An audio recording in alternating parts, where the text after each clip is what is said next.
Attention Boston looters, do not attempt to cash these stolen scratch tickets. It will not end well. This is the big picture. We are going to talk about George Floyd tonight. We are going to talk about what has been happening in America over the past week, over the past months, over the past years. I deliberately did not talk about this last week because it seemed to be a local issue. It seemed to be a local incident until Wednesday night, after I had uploaded my show, when rioters burned down a police precinct in Minneapolis, Minnesota. At that moment, a lot of things changed. And since that moment, we have been trying to regain our footing in this country. I believe that will happen, but we're going to get into all of that a little bit later on. Before we go there, let's start off with some things you need to know. It should be 3 to know, but it's actually 4 tonight because something interesting happened. First story tonight, global experts go head-to-head over claims the coronavirus no longer exists clinically. Dr. Alberto Zangrillo, the head of intensive care at the San Raffaele Hospital in Milan in Lombardy, please forgive me if I'm mutilating any of this, which was the epicenter of Italy's coronavirus outbreak, caused a stir on Sunday by telling Italian media that a study by his colleague had shown that the virus was losing its potency. As he said, quote, the swabs that were performed over the last 10 days showed a viral load in quantitative terms that was absolutely infinitesimal compared to the ones carried out on patients a month or two ago, he told RII Television Sunday, citing a study from Massimo Clementi, director of the Microbiology and Virology Laboratory at the San Raffaele Hospital, that is reportedly due to be published shortly. So, this doctor at this hospital in Italy has a study that says the coronavirus is far less potent than it was, based on evidence collected from Italian patients. Not good enough for the World Health Organization, or for the Italian government, which said, wait a minute, don't say that, that's jumping the gun. But the World Health Organization warned Monday that the virus had not suddenly become less lethal. Quote, this is still a killer virus, Michael Ryan, executive director of the World Health Organization's Health Emergencies Program, told a virtual press briefing on Monday. Quote, we need to be exceptionally careful not to create a sense that all of a sudden the virus, by its own volition, has now decided to be less pathogenic. That is not the case at all, end quote. He went on to say, it may not be the case that the virus is becoming less potent.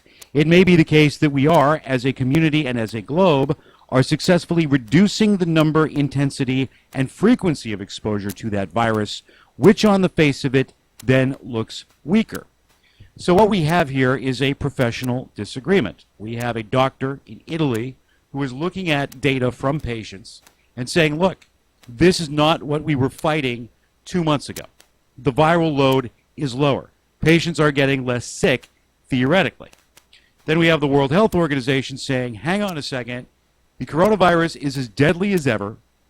We see massive outbreaks all over the world. We cannot treat this as if it has suddenly become a safer disease.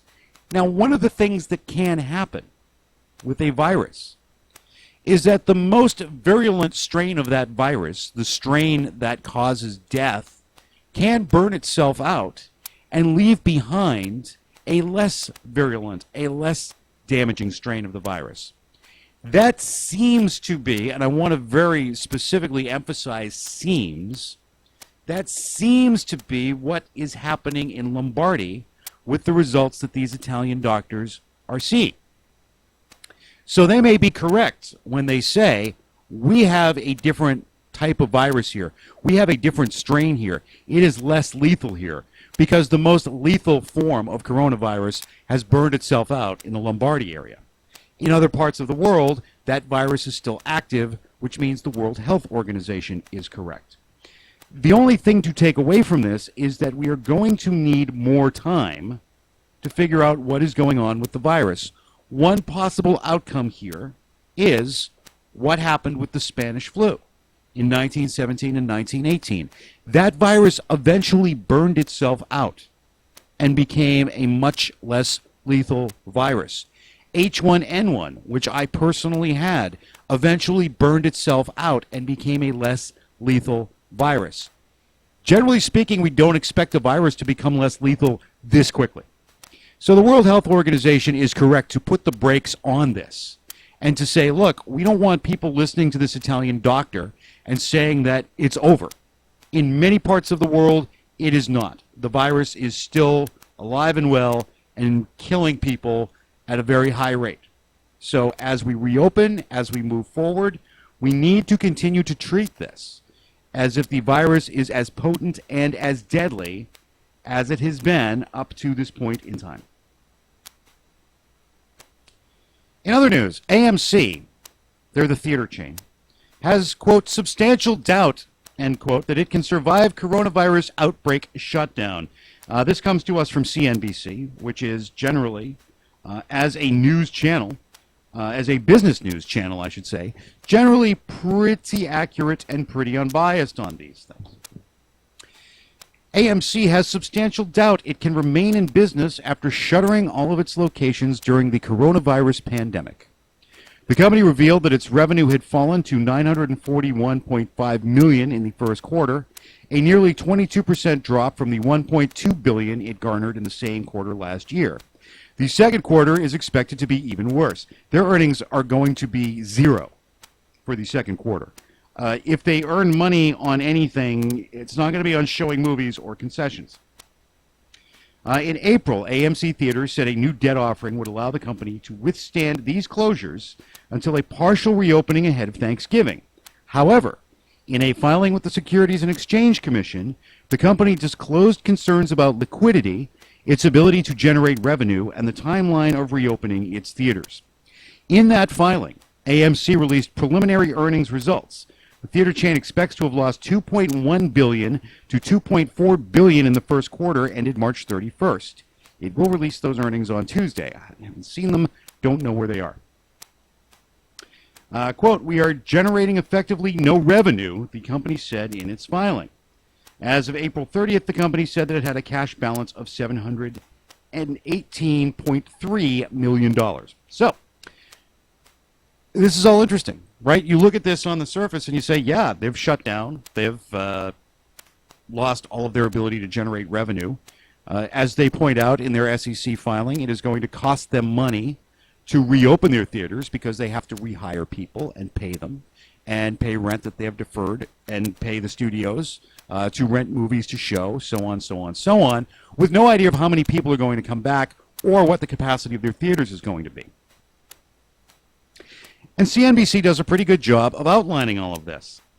Unfortunately, nowhere in this article do they mention the most critical piece of information you need to know about the AMC movie theater, about the AMC movie chain.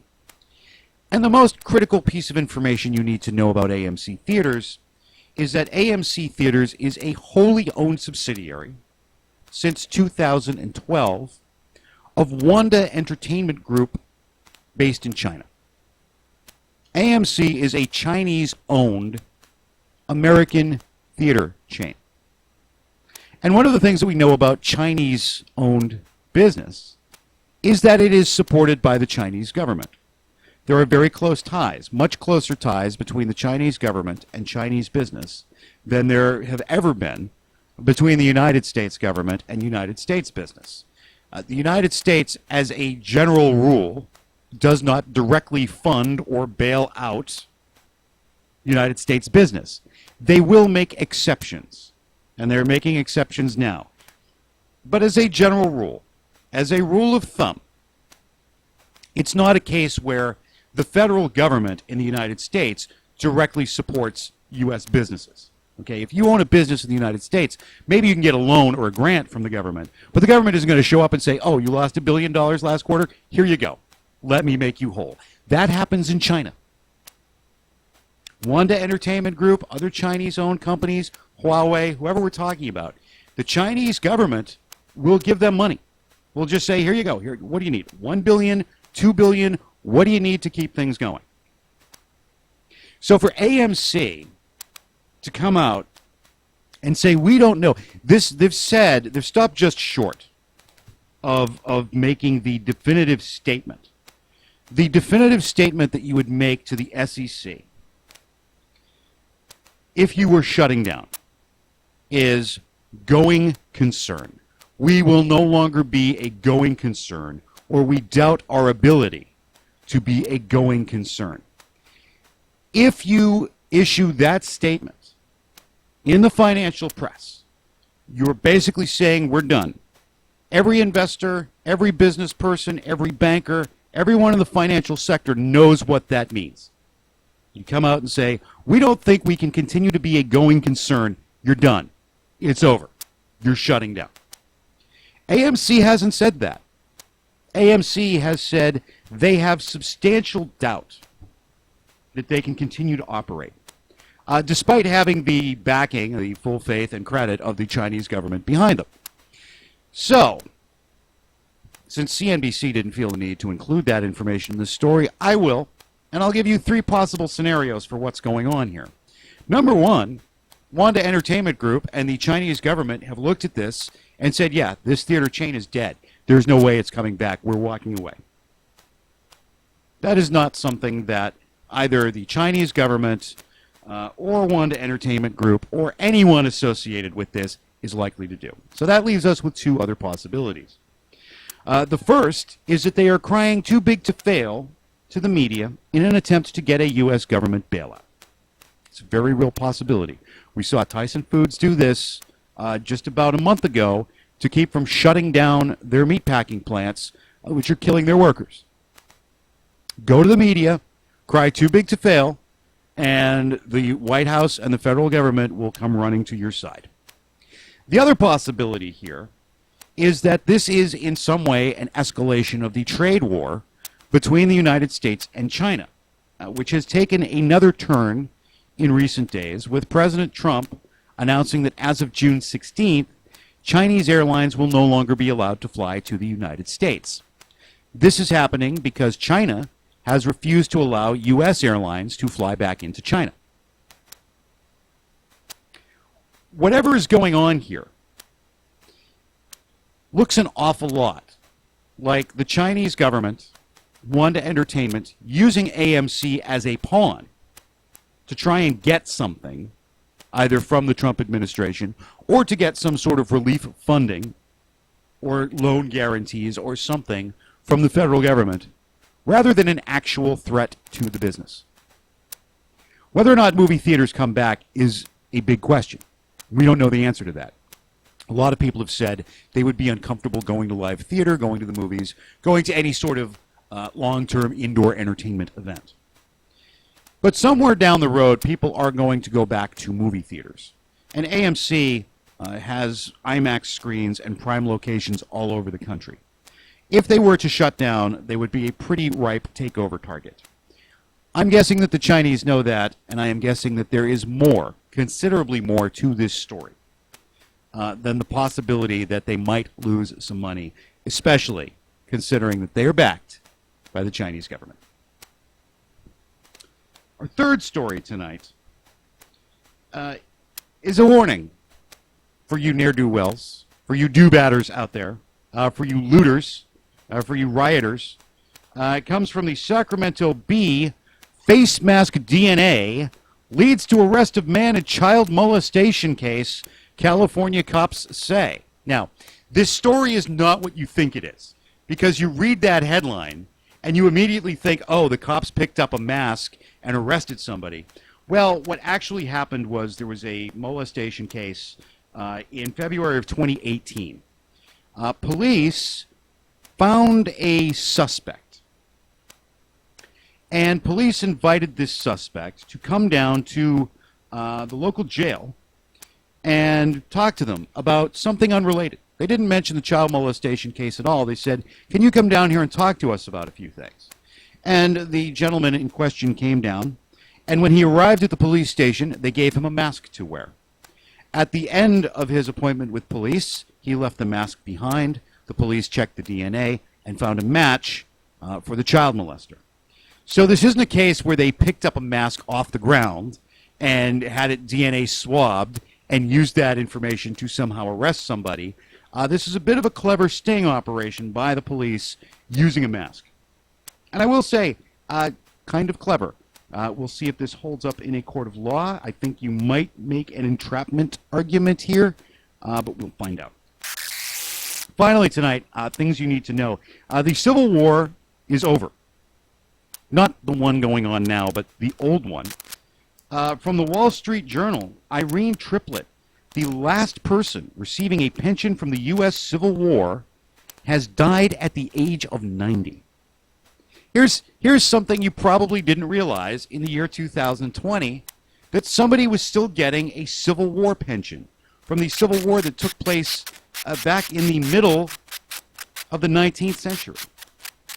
Ms. Triplett's father, Mosi Triplett, started fighting in the war for the Confederacy, but defected to the North in 1863. That decision earned his daughter Irene, the product of a late-in-life marriage to a woman almost 50 years his junior, a pension of $73.13 a month from the Department of Veterans Affairs. And she collected that pension until she passed away very recently at the age of 90. She apparently had some mental issues. Her mother apparently had some mental issues and married Mr. Triplett in 1924. She was 34 and he was 83. And the journal tells us that this wasn't unusual. During the Great Depression, older men, Civil War veterans, who had a pension coming, actually had money and would have been seen as desirable husbands by women who needed food, and those elderly men needed some care. So out of this came a daughter. She died at the age of 92, days after attending a reunion of Civil War veterans. Triplett died in 1938 at the age of 92, shortly after attending a reunion of Civil War veterans. His daughter died at the age of 90. So we have finally closed the financial books on the first U.S. Civil War. And let us hope that we are not about to open the financial books on the second U.S. Civil War. I don't believe that to be the case. And I got some solid advice for you looters out there. You Boston rioters, going to put you on notice because you're asking for trouble. And it's clear that you don't know what you're doing. So stick around, and I'll tell you what you don't want to be doing. And we'll talk about what's been going on around the country over these last couple of weeks. There was what is probably best described as a very Boston riot on Sunday night. I watched it live on television and wasn't terribly surprised by a lot of what I saw. Sunday, there was a massive nonviolent protest that took place, people walking from Roxbury to the State House. And about 9 o'clock on Sunday night, most of those people went home. And then the rioting began. And the rioters smashed a bunch of windows, spray painted some graffiti, set fire to a police car, and then left at 12 o'clock because you got to go home before the T shuts down. I can't think of a more Boston riot than that. Last night, we had a riot in a small, I don't even know you'd call it a riot. There was an incident in Brockton on Tuesday night. About 100 people squared off with police. And we've been hearing this question amid this unrest in recent days. Is this local people taking part in these actions? Are these out-of-town people? Well, clearly in Brockton, it's out-of-towners because they smashed all the windows at Dunkin' Donuts and tried to burn it down. Nobody from the community is going to try and burn down a Dunkin' Donuts. You want to burn down a Starbucks, that's one thing. Dunkin' Donuts, forget about it. And the one other thing I'm going to say to these wannabes, these are criminals. Let's start with that. Let's talk about this piece of things, okay? There is a lot of genuine, real, honest anger and outrage in this country right now, and there should be. Because what happened to George Floyd? in Minneapolis should never happen to anyone in this country under any circumstances. That is a crime. Whether or not it rises to the level of first-degree murder, I don't agree. Unless you're going to prove to me that that police officer woke up that morning and said, I'm going to kill a black man. First-degree murder is premeditated murder, okay? If you want to talk about murder with aggravated circumstances, gross negligence, reckless disregard for human life, that all falls under second-degree murder. People say first-degree murder, and they want first-degree murder because they think it's somehow bigger. First-degree murder is 100% premeditated. That is the legal standard. And if you don't understand that that is the legal standard, and if you don't understand why that police officer is not being charged with first-degree murder, you need to go learn the law. You need to read up on the law and stop asking for things that are unreasonable. We're not going to redefine the law because people want a first-degree murder charge. Okay? That's not how this works.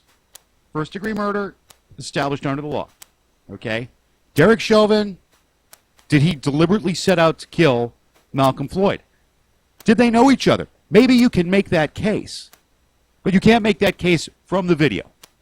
And the fact that you are deeply upset about what happened, the fact that you are rightfully angry about what happened, doesn't mean that this rises to the level of first-degree murder. First-degree murder is a specific legal category that says the act was premeditated. We have no reason to believe that this act was premeditated. So we have a lot of real, honest, genuine anger in this country. The protests should be happening. People should be demanding change. I'm going to talk about that in a little bit. But beyond that, we have a lot of people who are trying to take advantage of this situation.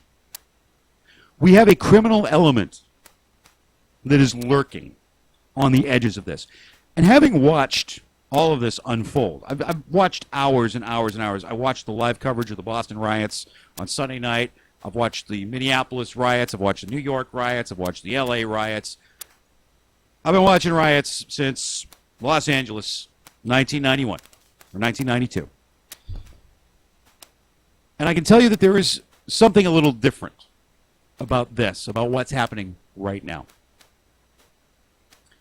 If you go and watch the footage, and watch it beginning to end, watch the start of the peaceful protests to the end when the police are firing tear gas and windows are being smashed and things are being stolen. What you will inevitably see is that at the start of all of these protests, you'll have a few hundred, maybe 1,000 people who are members of the community, who are genuinely upset, who want change. And they are overwhelmingly black people. There are some white allies mixed in there, but they are overwhelmingly black community members and black community leaders. Those are the people that you find at the front of the crowd. They are the ones who are leading the marches. Behind them, the single largest group that has been showing up for this is a bunch of millennials who don't really know why they're there, who don't really understand what's going on, but know that something is happening and that they want to be a part of it. And they're easy to spot because they are viewing everything from the back of their cell phones. And you will see thousands of them milling around, taking video of each other, taking video of the police, taking video of the protests, taking video of the looters.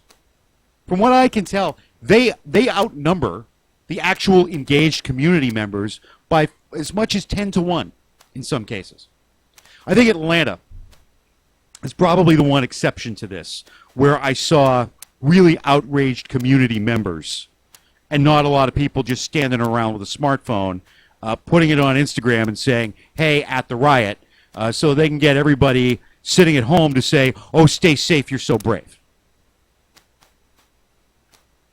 So for these, Atlanta was a different thing.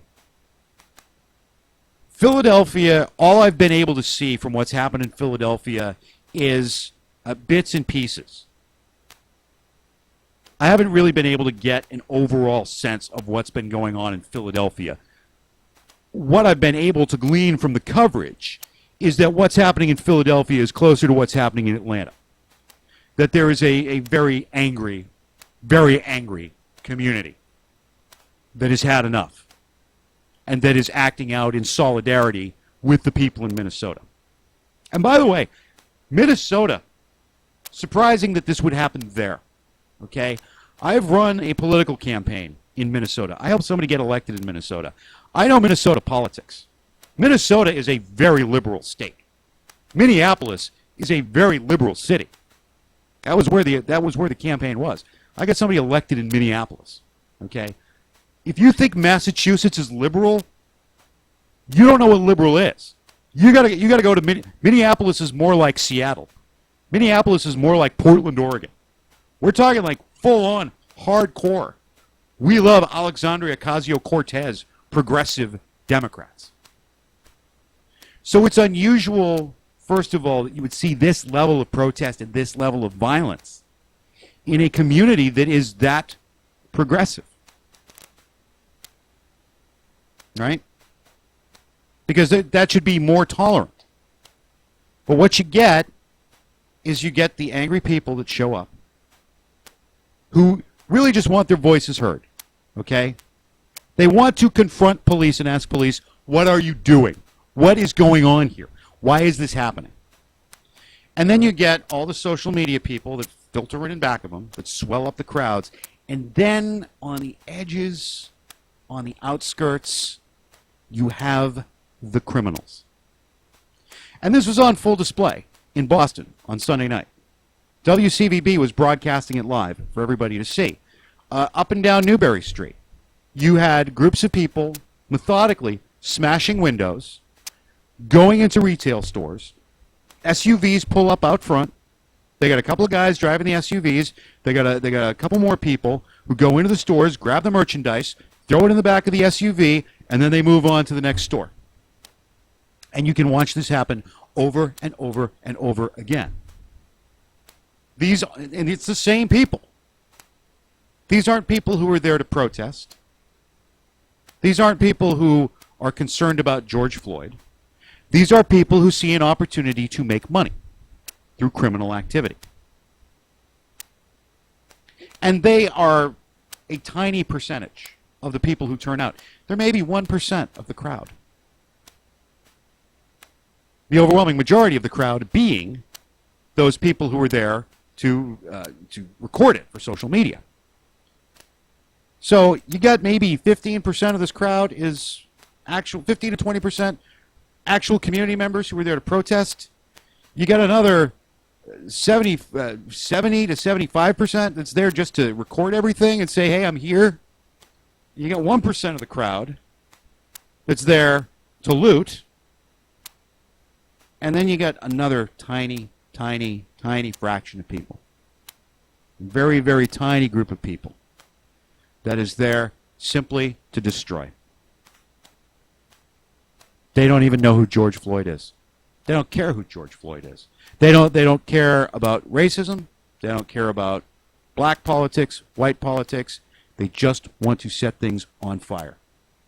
And there was video that emerged on a number of networks last week that showed a young white man carrying an umbrella smashing the windows of the AutoZone in Minneapolis that was burned down on the second night of the protests.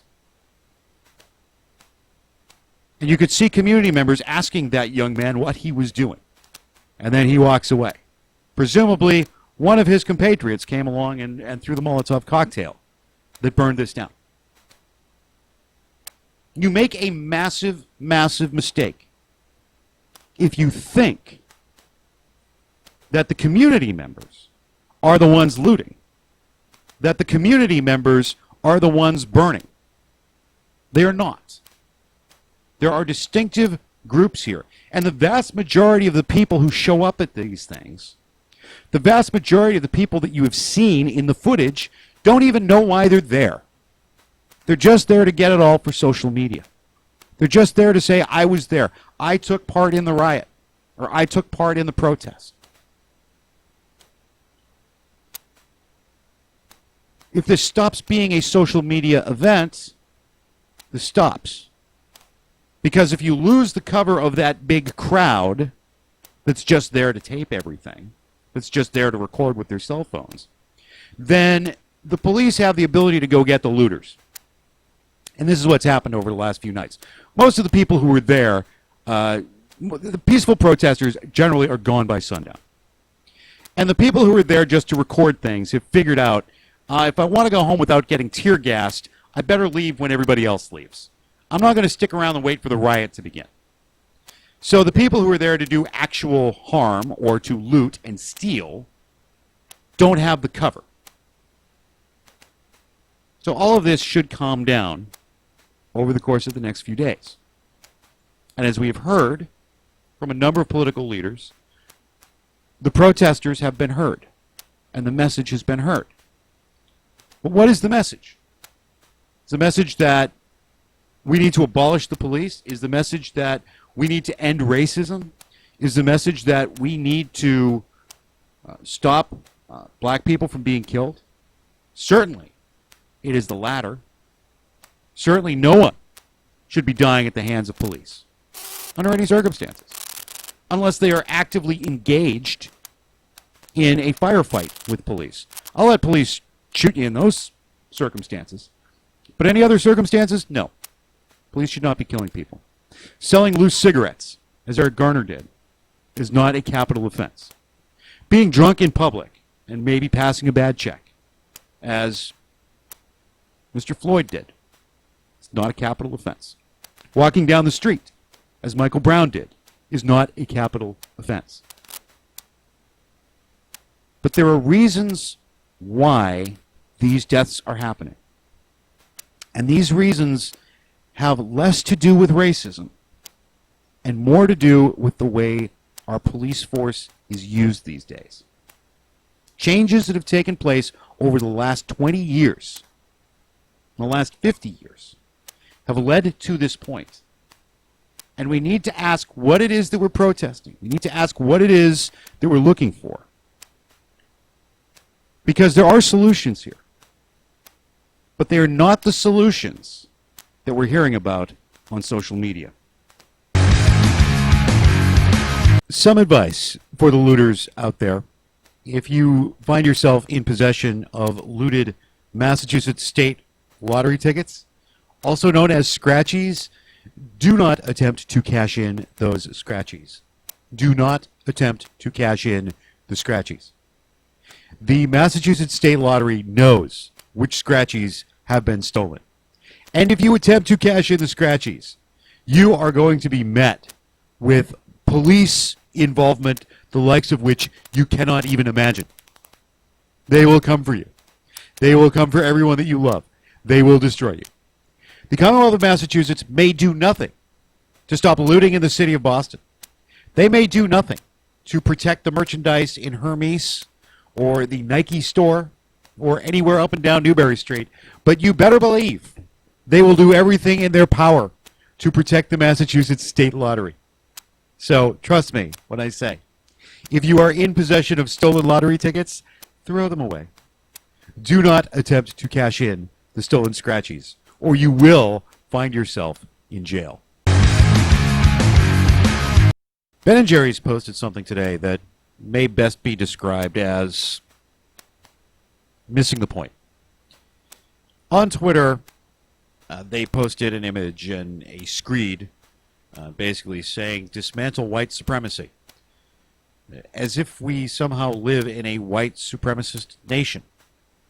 If you believe that we live in a white supremacist nation, I suggest you open your eyes and take a look around you and see all of the people who are not white, who are in positions of power and positions of control.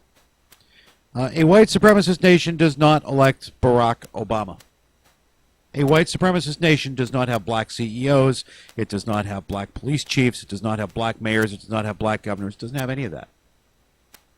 Are there white supremacists in the United States of America? Of course there are. Are there ignorant people of all stripes in the United States of America? Of course there are.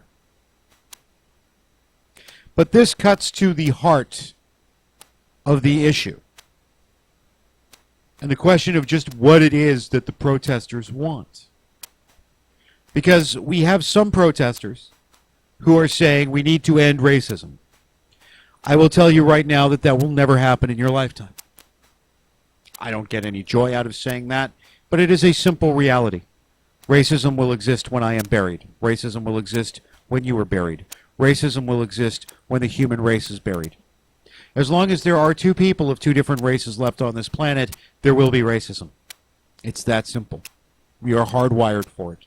We are hardwired to distrust everyone who is not us. Think about the number of people that you trust in your life. The number of people that you would allow into your home with your child. The number of people that you would give $100 or $1,000 to and expect to be paid back. How many people is that? 100? 50? 20? 10? It's closer to 10 than it is to 100. Now think about the billions of people who live on this planet. Your circle, the number of people that you trust, that you truly trust, is a grain of sand in the beach of humanity. We do not trust each other. We have been hardwired for this by nature. It is an evolutionary holdover. Part of our ability to succeed as a species is due to the fact that we can set aside that emotion. We can set aside our distrust for one another and cooperate long enough to do some impressive things, like build New York City. But that mistrust is always there, and it is always going to be there. So if you're protesting and saying, I want racism ended, let me ask you this. How did the war on drugs turn out? How did the war on terror turn out? The war on racism will turn out the exact same way. That will not stop the deaths. Anyway, that will not stop the deaths. We could end racism tomorrow. Okay? We could all decide collectively we are never going to be racist again. And the deaths at the hands of police will continue. Some people are saying, let's get rid of the police. That is not going to happen. Police serve a function in our society. Police serve a function in our leadership, in our political life. The police aren't going anywhere. So if your message is ban the cops, or all cops are bastards, ACAB, forget it. You can go out and you can scream and you can protest. You're not going to be taken seriously. That will stop the deaths at the hands of police, by the way. Because if there are no police, then there are no police to kill anybody. But that is not a solution that will ever come to pass. I will tell you that racism and police, in and of themselves, are not the problem. The problem is what we have done to the police. The problem is what we have come to expect from the police. I grew up, I was a small child in the 1970s, and I remember the 1970s, and I remember the 1980s. And I remember a very different type of policing than what we see today. I remember as a child when everybody in the neighborhood knew who the cops were. The police were our friends. The police looked out for us. And the police were people to admire. As a matter of fact, a number of people that I went to high school with grew up to become cops and became cops in the town where we grew up. Because police were respected members of the community. And that is what policing was. If you want to know what cops were, go watch an episode of The Andy Griffith Show. Go take a trip back to Mayberry, because that's what cops were. Okay? Police were there to help the community solve problems. Police were there to help the community resolve disputes.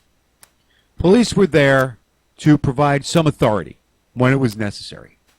And when something terrible happened, whether it be a murder or a kidnapping or a rape. The police were there to take action, to protect the community, and to try and solve crimes. That's what the police were there for. In my lifetime, I have watched this change. This is not what the police do anymore. Since, well, the change began in the 1960s. Began in 1968, extended into the early 1970s with a series of political riots and race riots in the United States. Continued after the Los Angeles riots of 1992, which I remember well,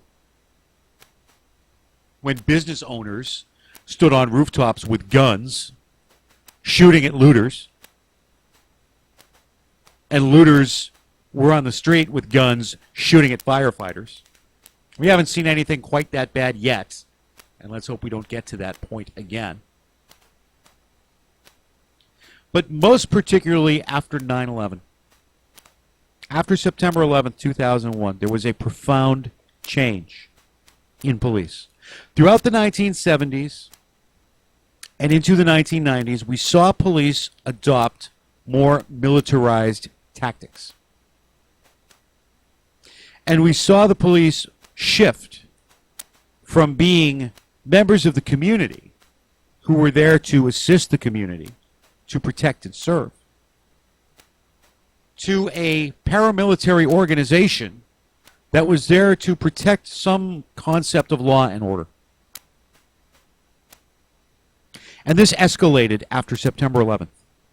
Police suddenly found themselves with military hardware, learning military tactics, and with this idea that the mission was no longer to protect and serve, to look after the community, but to be the first line of defense against terrorism. So what happens when you take a paramilitary organization trained to see every incident as life and death, trained to see everybody as a potential threat, as someone out to kill them or to kill the innocent, and turn them loose on neighborhoods where people are just trying to get through the day? Can you see where there might be a disconnect there? Can you see where Eric Garner gets attacked because he was attacked by a mob of police officers doing what they were trained to do, by the way? What they were trained to do was to neutralize terrorists, to neutralize active shooters, not to deal with somebody selling loose cigarettes on a street corner. This is what happened with Michael Floyd. A group of police trained to use lethal force to stop active shooters and terrorists used those same tactics against a guy who passed a bad check. Not necessarily because they're racist. I won't eliminate that possibility. But because this is what they have been trained to do. They would do it to a white person, more than likely. They would do it to a Hispanic person. They would do it to an Asian person. They are taught and trained to see every situation as life and death. I don't need to remind you of what happened in Ferguson because of a panicky young police officer who had been trained to see everything as life and death and could not handle being alone with a young black man walking up to his police cruiser. This is the problem. The problem is what we have made the police into. The problem is the training. The problem is the mission.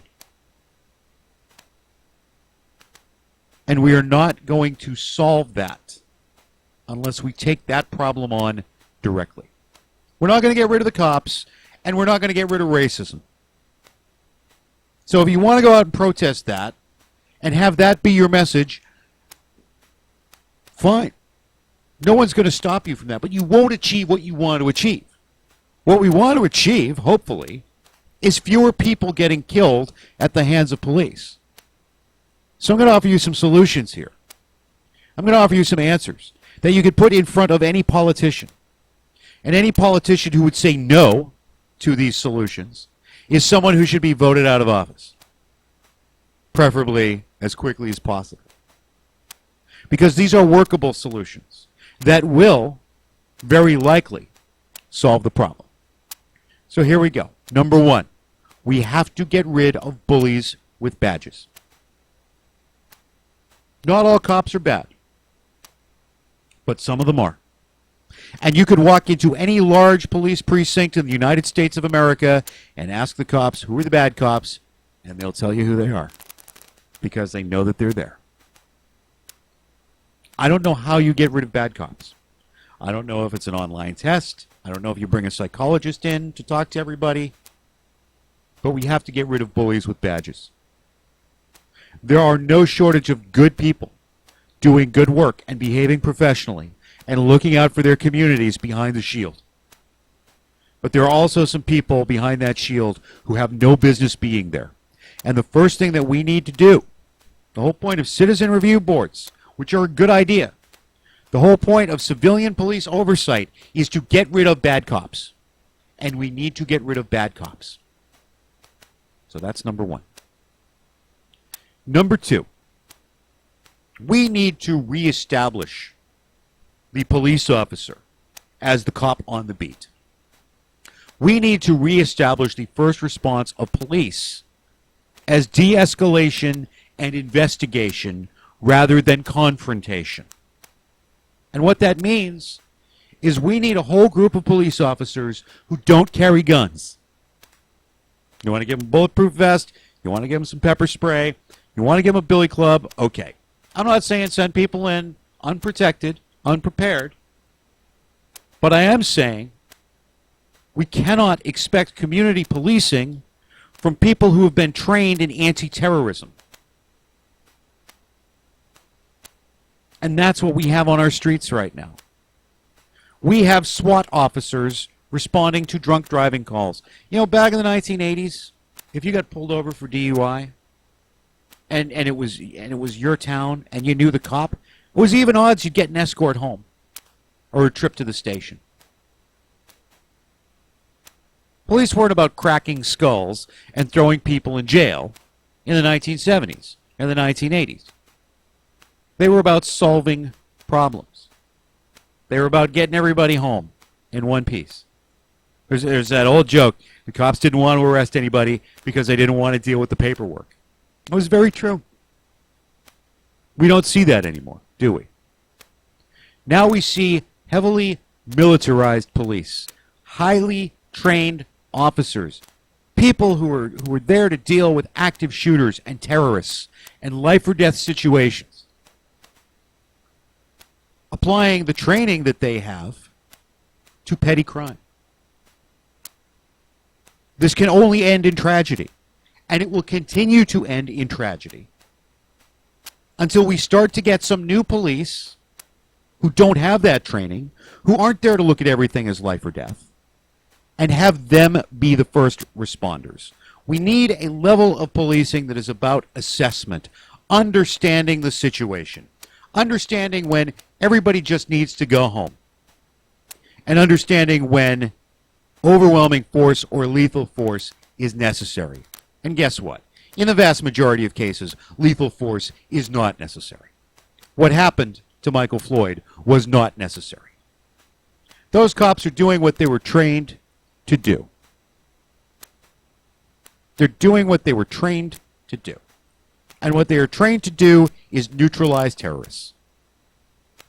If you send cops into those situations, you're going to get this result. We need a new type of police officer. No guns, no lethal force training, to go in and assess situations. That's number two. The third thing that we need is a requirement that our police live in the communities that they serve. This is the rule in the suburbs. And in the suburbs, we see far fewer people getting killed by cops than we see in urban environments where the police tend to live outside of the area that they serve. Many communities have made it a requirement that all public safety officials, whether they be firefighters or cops, have to live in the community. It is a reasonable requirement. They should live in the community. They should know their neighbors. They should know their neighborhoods. They should know who's who. They should see themselves as part of that community, not as someone outside the community who is there to maintain law and order.